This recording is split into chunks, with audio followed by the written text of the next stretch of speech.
எல்லாருக்கும் வணக்கம். இன்னைக்கு நம்ம என்ன ரெசிபி பார்க்க போறோம்னா பாயாசம் வைக்க போறோம். அதுக்காக ஜவ்வரிசியை ஊற வச்சிருக்கோம். ஓகே ஓகே, கண்டென்ட் ரெடியா? ஓகே ஓகே அப்படினே. Okay okay. எப்படி பண்ணி வச்சுனே? மாட்டாடு. பால் பாயாசம் ரெடியாகி கொண்டு இருக்கிறது. ஜவ்வரிசி ஊறிய பிறகு சேமியாவை உடைத்து போடவும். இதில் பார்த்தீங்கன்னா சொப்னா, இதில் பார்த்தீங்கன்னா ஏலக்காய் பொடி போட்டுருக்கீங்க. ஏலக்காய் பொடி போட்ட பிறகு பாதாம் பிஸ்தா ஐயே முன்னு பற்றி தோலை தப்பு இல்லை ஐயே பிஸ்தா நம்ம தேவையான அளவு சேர்த்துக்கிறோம். அடுத்தது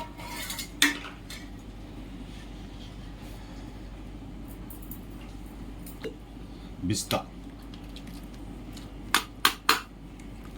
முந்திரி திராட்சை தேவையான அளவுக்கு கடையில் வாங்கின பால் அல்வா போட்டுக்கணும்.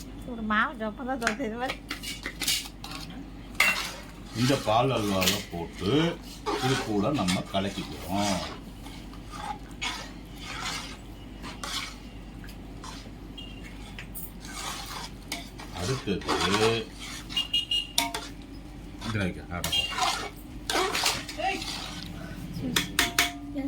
அடுத்தது சந்திரகலா. இதை பாயாசத்தில் நம்ம சேர்த்திக்கிறோம் தேவையான அளவு. நான் கொஞ்சம் அதிகமாக வைக்கிறதுனால ஒரு 1/4 கிலோ வாங்கி போட்டிருக்கேன். உங்களுக்கு தேவையான அளவு போட்டுக்கலாம். ஆக பால்கோவாவில் சந்திரகலா மிக்சிங் பண்ணியாச்சு. இதுக்கப்புறமேட்டு மில்க் மேட் அப்படின்னு ஒன்று இருக்குது, அதை சேர்த்துணும். மளிகை சாமானெல்லாம்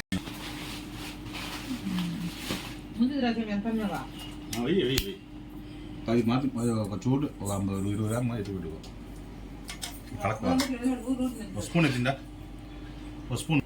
தன்மை என்னவென்றால் ருசி அதிகரித்து கொடுக்கறதுக்காக இதனுடைய தன்மை. பாயாசத்தில் இதை நாம் சேர்த்துக்கிறோம்.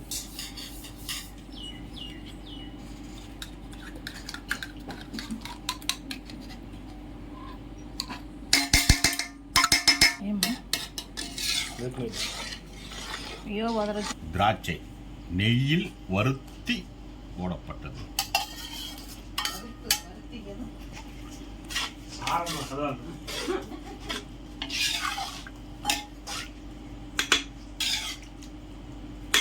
இதில் சேர்ப்பது வறுக்கப்பட்ட முந்திரி தேவையான அளவு.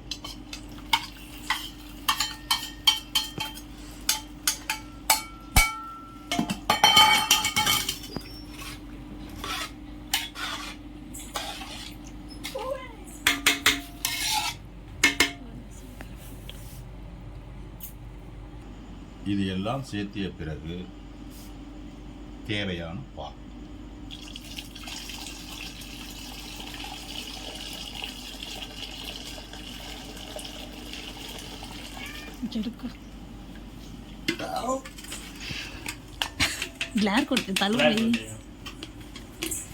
தேவையான பால் ஊற்றிய பிறகு இதை கலக்க வேண்டும்.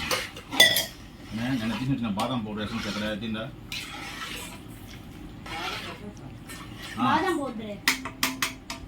Rose milk. கடைசியாக பாதாம் பவுடர் கொஞ்சோண்டு வேசி சேர்த்தாங்க.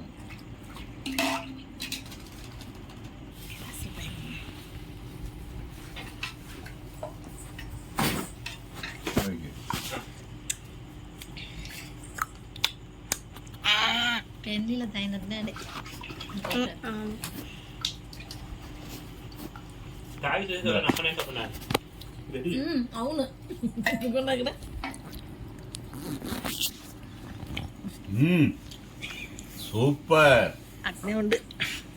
சூப்பர். இந்த மாதிரி நீங்களும் உங்க வீட்டில் ட்ரை பண்ணி பாருங்க. எப்படி இருக்குன்னு கமெண்ட்ல சொல்லுங்க. பாய்.